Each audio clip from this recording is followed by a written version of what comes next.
Hello everyone, आज की इस वीडियो में हम image formation by convex mirror के रे डायग्राम्स देखने वाले हैं।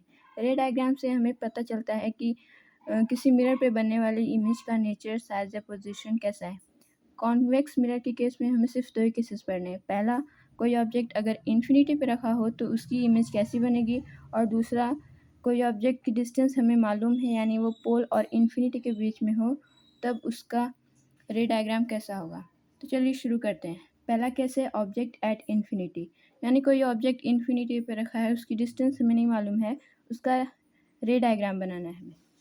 तो पहले हम एक रे पैरेलल पास कराएंगे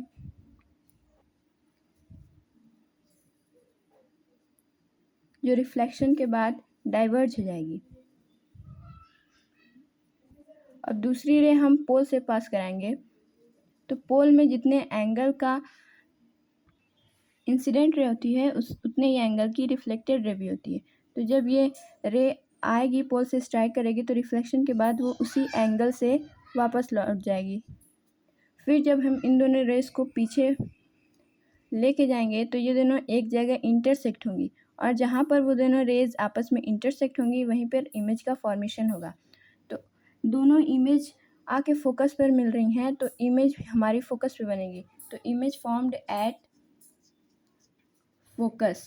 अब फोकस पे बनने वाली इमेजेस हमेशा ही छोटी होती हैं ऑब्जेक्ट से, और इन्फिनिटी के केस में हम हाईली का यूज़ करते हैं, हाईली डिमिनिस्ड।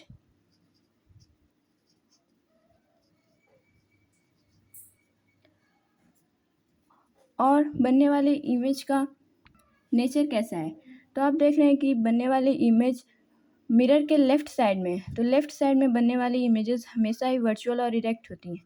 तो नेचर होगा वर्चुअल एंड इरेक्ट। ठीक, तो ये था पहला केस। अब आते हैं दूसरे केस पे।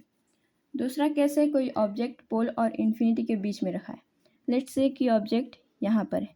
अब इसमें से भी हम दो रेज पास कराएंगे, जहाँ पर वो दोनों रेज आपस में इंटरसेक्ट होंगी वहीं पर हमारी इमेज बनेगी। तो पहली रे हम पास कराएंगे जो पैरेलल होगी प्रिंसिपल एक्सिस के, और रिफ्लेक्शन के बाद वो डाइवर्ज हो जाएगी।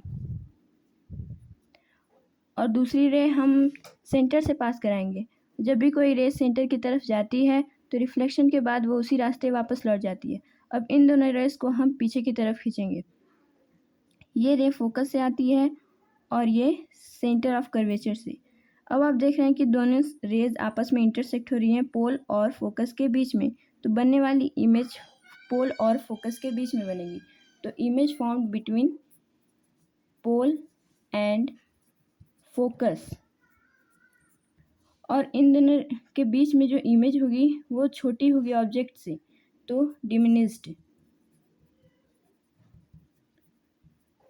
इसमें भी इमेज मिरर की लेफ्ट साइड में बनी है तो ये इमेज वर्चुअल होगी और इरेक्ट, वर्चुअल एंड इरेक्ट। तो कॉन्वेक्स मिरर के केस में हमें सिर्फ दो ही केसेस पढ़ने थे। पहला, अगर कोई ऑब्जेक्ट इन्फिनिटी पे है तो इसकी इमेज फोकस पर बनेगी, और दूसरा, अगर कोई ऑब्जेक्ट पोल और इन्फिनिटी के बीच में है तो उसका इमेज पोल और फोकस के बीच में बनेगी। ठीक।